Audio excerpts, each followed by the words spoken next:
So it is related to market risk. So market risk is basically the risk due to the adverse deviations on the adverse deviation of the market. Okay, so due to the adverse movements in the market itself, the value of the portfolio, basically there is an adverse impact, because a loss, basically risk is related to what? Risk is related to probability of loss. And further we are basically assuming that there are adverse movements in the market due to which our portfolio value is now deteriorated. There are deviations in the case of the mark to market value of the trading portfolio. In case of market risk, we basically assume that the securities which have been held over there, those are mark to market and will not be held till maturity. Those are there in the trading book. Those are there in the trading book. So because we will be holding those securities for some particular period, and then we will be selling those securities. That is why these securities are exposed to the market risk. Okay. And further, let us basically understand the market risk with an example. So let us take the case that Mr. X has raised a capital of rupees 10,000 and he invests in shares of ABC Limited. Okay, so basically the case is that person X over here is having a capital of rupees 10,000, and further he is investing this particular money in the shares of ABC Limited. He is investing it in ABC Limited, and further he has purchased 100 shares of the ABC Limited. The one share price is listed at rupees 100. So he purchased rupees 100 shares over here. Next day when he purchased the share, the prices dropped to rupees 95. Now the prices have been dropped to rupees 95 due to the adverse movement in the market, because he was holding the shares at rupees 100, and these shares are marked to market. What do you mean by mark to market? That on daily basis, whatever the current market value of the price, it would be adjusted in your book. Okay, so the net book value now would be equal to 9500. The person invested rupees 10,000, but the net value is now rupees 9500. Due to the adverse movement, the prices basically drop down, and that is why it is said to be the price risk also. Okay, so next it is said to be that there was a 5% drop. There was a 5% drop in the share price, and the net value dropped to 9500 rupees. Okay, now his capital, which was previously rupees 10,000, now it is reduced to rupees 9500. This is due to what? This is due to the market risk. Okay, and there is also an impact on the leverage. Now impact of leverage can be understood if we took the example of the options over there, or we can say appropriately not options, if we take the example of the futures. Okay, so in case of futures, what happens actually, you are not to pay the whole amount, but you are to pay a margin money only. Let us take the case that you are to pay only and only 10% of the margin. Okay, so as to invest 10,000, so as to invest rupees 1 lakh, you are not to pay rupees 1 lakh. You will be paying rupees 10,000 as margin. That is a 10%. That is a margin money of 10,000 is to be paid. Let us take the same person X over here, who is having the capital of rupees 10,000, but basically he leveraged his portfolio by borrowing 90,000. So he basically invested 10,000 as margin money, and further borrowed fund of rupees 1 lakh rupees and invested in the same company, listed company ABC, whose share was listed at rupees 100 per share. Whose shares were listed at rupees 100 per share, and he purchased 1,000 shares. Okay, now let us take the same case. Now in this case particularly, what happened, there was a price drop of rupees 5. There was a price drop of rupees 5 the very next day, and now the reduced value of the portfolio is what? The reduced value of the portfolio is 95,000. The reduced value is 95,000, and ultimately, and if we just take the case, if there was reduction was not of the rupees 5, if we say the portfolio dropped to 50%, let us take the case where the value of the share dropped by 50%. Now the value of the share the next day was rupees 50.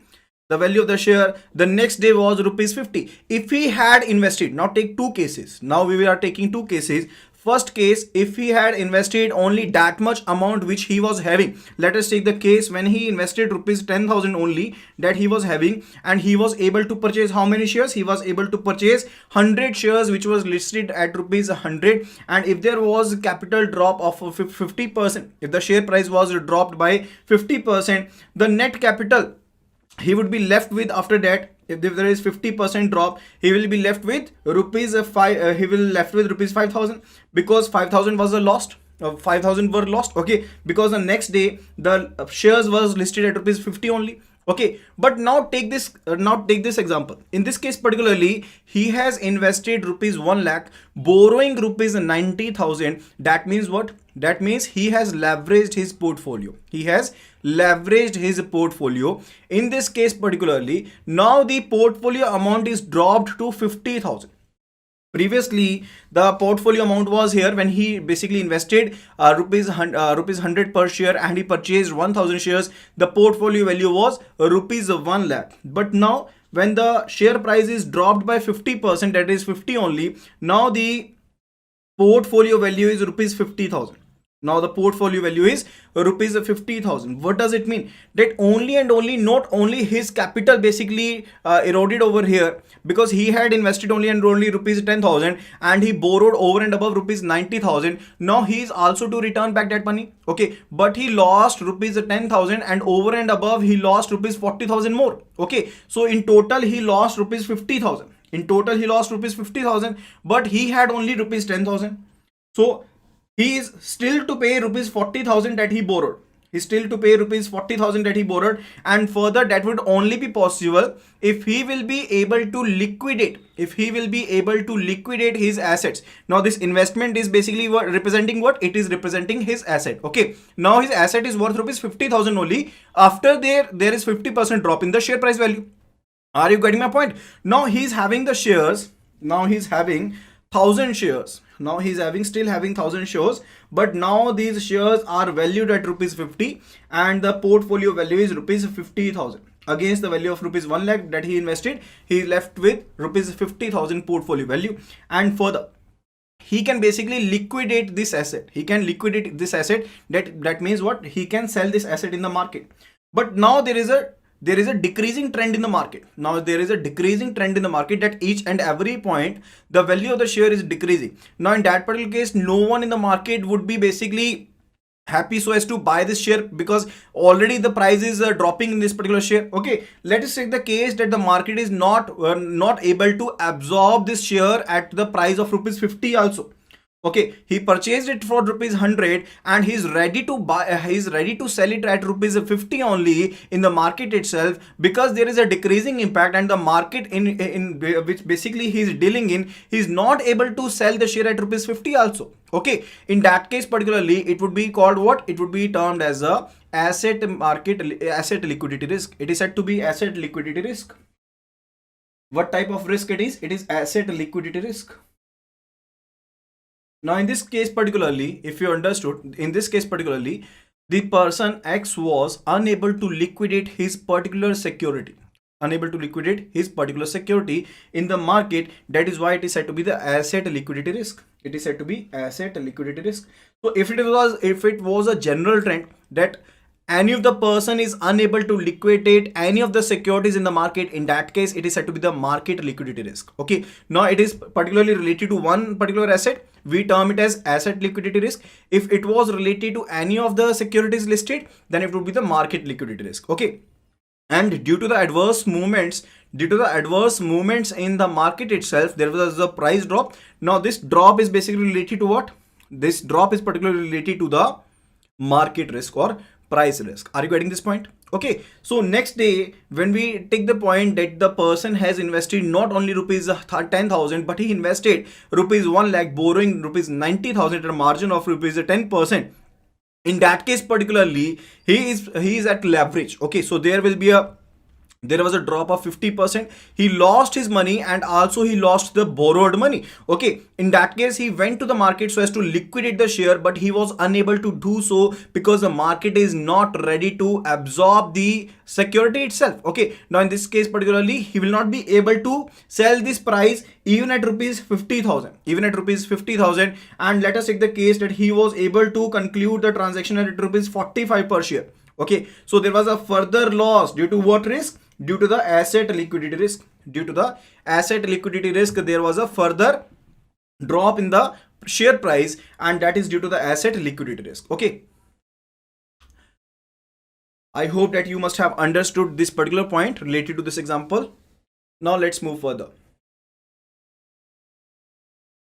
Next, it is related to Mr. X in this fact faced the following risks. So what risks were faced by him? So risk of adverse movement in the price. When we said that the prices were dropped from rupees 100 to rupees 95 or rupees 50, this was due to the adverse movements of the price, that is the price risk. And further, risk of reduced liquidity in the market for a specific security. At even rupees 50 per share, he was unable to liquidate the security. That is due to what risk? That is due to the asset liquidity risk. Third, it is related to the risk of poor market liquidity, that overall liquidity of the market is poor.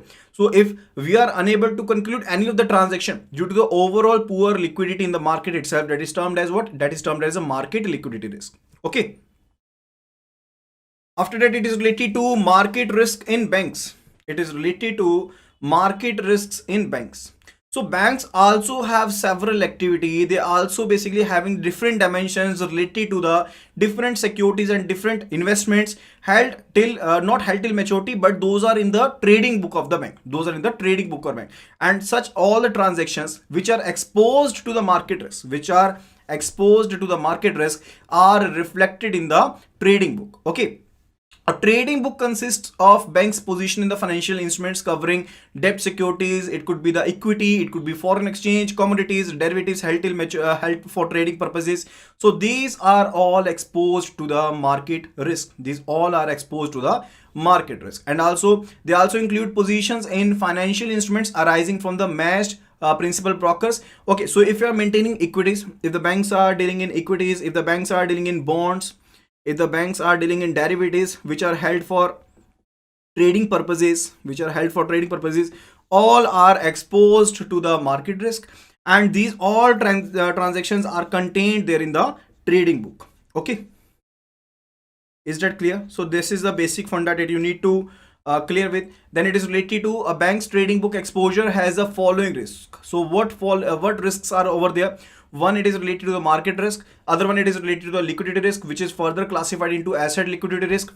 So if the liquidity risk is related to one particular security, one particular asset, it is said to be asset liquidity risk. And further, if it is general liquidity risk in the market, then it is said to be market liquidity risk. And the third one, it is related to the credit risk or counterparty risks. Okay. First of all, we will be learning the market risk or the price risk. So we have already learned so far that market risk is basically related to the risk of adverse movements or adverse deviations of the mark to market value.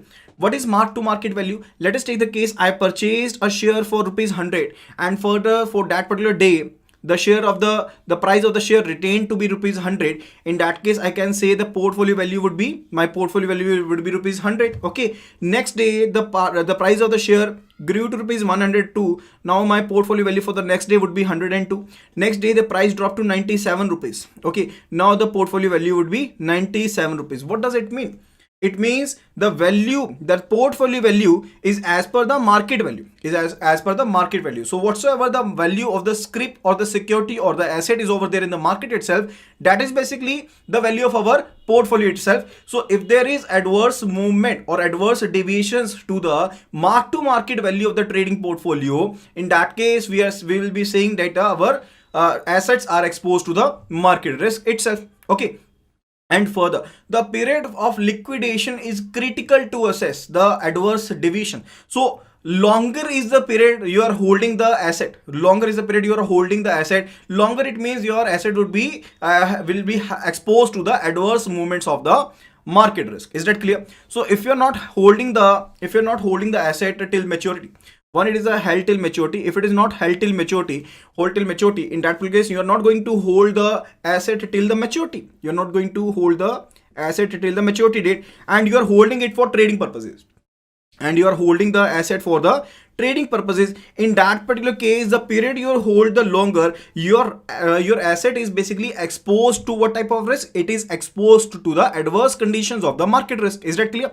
So the period of liquidation is critical to assess the such adverse deviation. If it is longer, if the period of holding is longer, in that particular case the possibilities are larger. The possibilities of the larger or adverse deviations are larger in that particular case. Are you getting this point? Okay. Further, earnings for the market portfolio are the profit and loss arising from the transactions. These are arising from the these are arising from the transaction itself. The profit and loss between the two dates is the variation of the market value, as we previously discussed. So basically you purchase the share on 1st of November and it was valuing rupees 100. On the next day it is rupees 102. On the 3rd November it is 105, and on the 4th November it is 97.